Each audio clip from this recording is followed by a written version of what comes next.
we look at a wood block, hypothetical wood block like the ones you've used.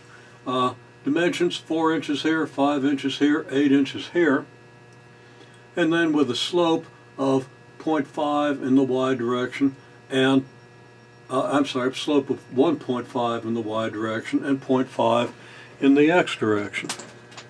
So let's write that in. Slope 1.5 here, slope 0.5 here. Then we see that the rise in this direction is 1.5 times 5, or 7.5. In this direction, the slope 0.5 times the run of 4, which is 2 in this direction. Now, if we try to estimate the volume of this thing based only on the altitude 8 here, ignoring the slopes, we get a volume of 8 times 4 times 5. And altitude's 8, base is 4 times 5, volume's 160. Okay, now, now let's take the altitude at the midpoint, or at the point where the diagonals of the base meet. Okay, now, I'm not going to assert that this is a completely accurate calculation, but it's close enough. So I say if linearity works twice. Well, what do I mean by that? Well, from here to the halfway point along this segment, the run is 2.5, slope is 1.5, so the rise would be, what, 3.75 if you do it. Half of the 7.5. We go halfway across here. We get a rise equal to half of the 7.5. Now, if the whole thing was just sloped like this, without any slope in the x direction, then we could just multiply. Well, we add the 3.75 to the 8, we get 11.75. We take that average altitude, and because of the linearity, everything works out, and we would have an average altitude of 11.75, and I'm being vague about everything works out and everything.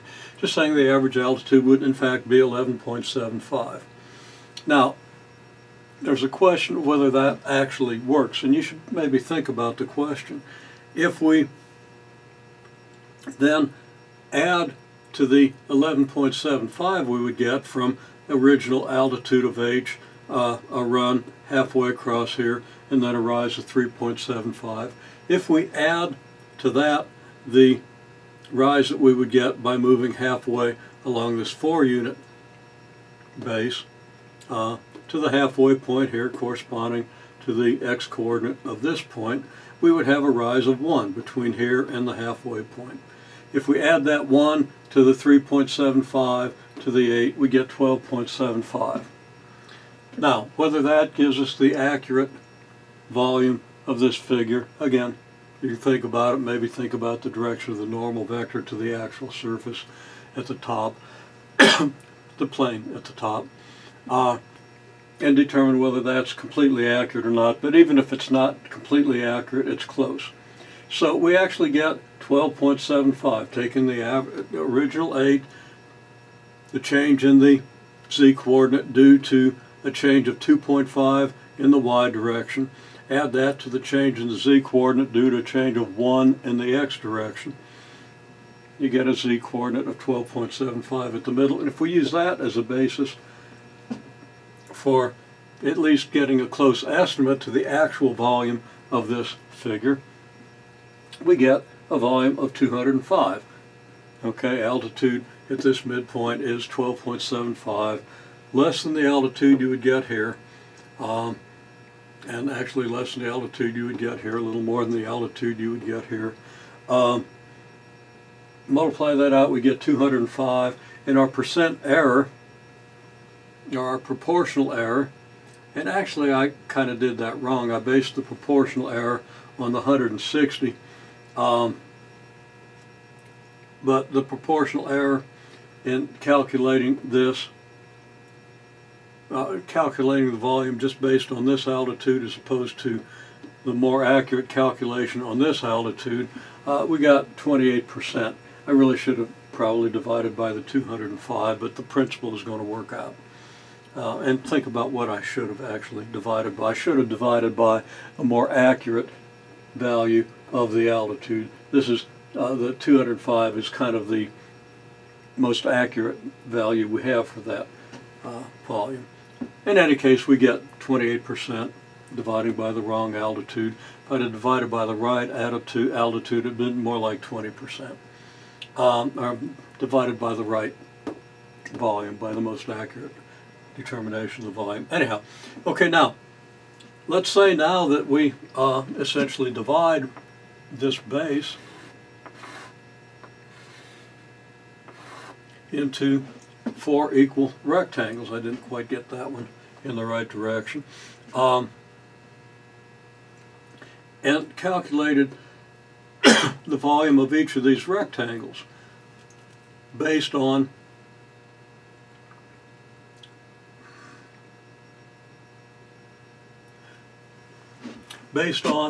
the altitude at the point that's furthest in this direction. That would be based on the altitude here, here, here, and here. And then did something similar, went to the midpoint of the base, and so forth, okay? We would probably get something a lot more accurate just basing it on those, I'll call it upper left corner altitude. That's not good, but based on those altitudes, then we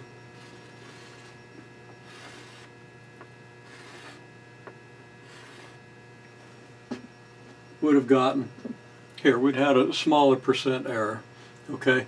I'm not sure I made that completely clear, but let's go one more step, and let's just consider now this rectangle right here.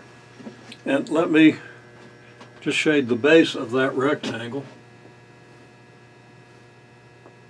or actually color it green. So now I'll color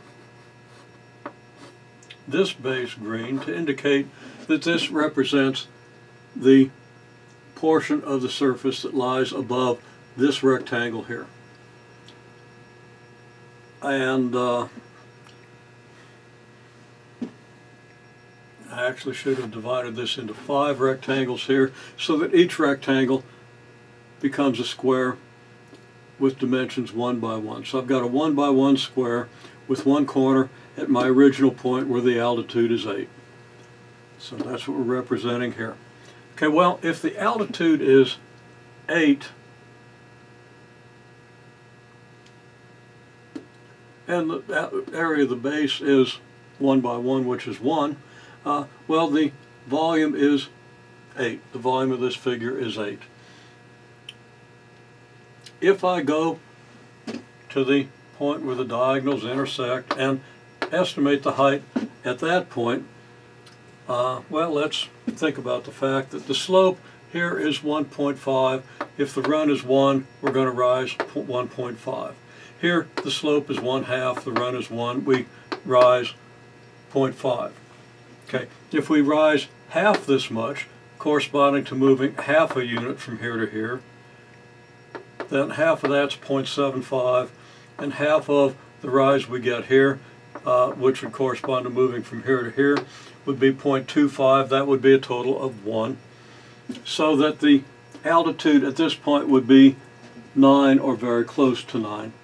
And that altitude then differs, that volume differs from this volume by 12.5% of this volume. Okay, it'd actually only be 11.1% of the volume 9. Okay, the point is that by using a smaller area of a base here, we get a better approximation. And that's something you should be able to understand tangibly in terms of the block that you have in your hands, or at least the block that I gave you early in the semester. If we do that for all these rectangles, same calculation, we expect to have a significantly smaller proportional error in our approximation. There's one other point, but I'll make it on another video. So, again, the bottom line here is that when you use smaller rectangles down here, you get a more accurate approximation to the area just based on this one corner point, based on the altitude at this one corner point.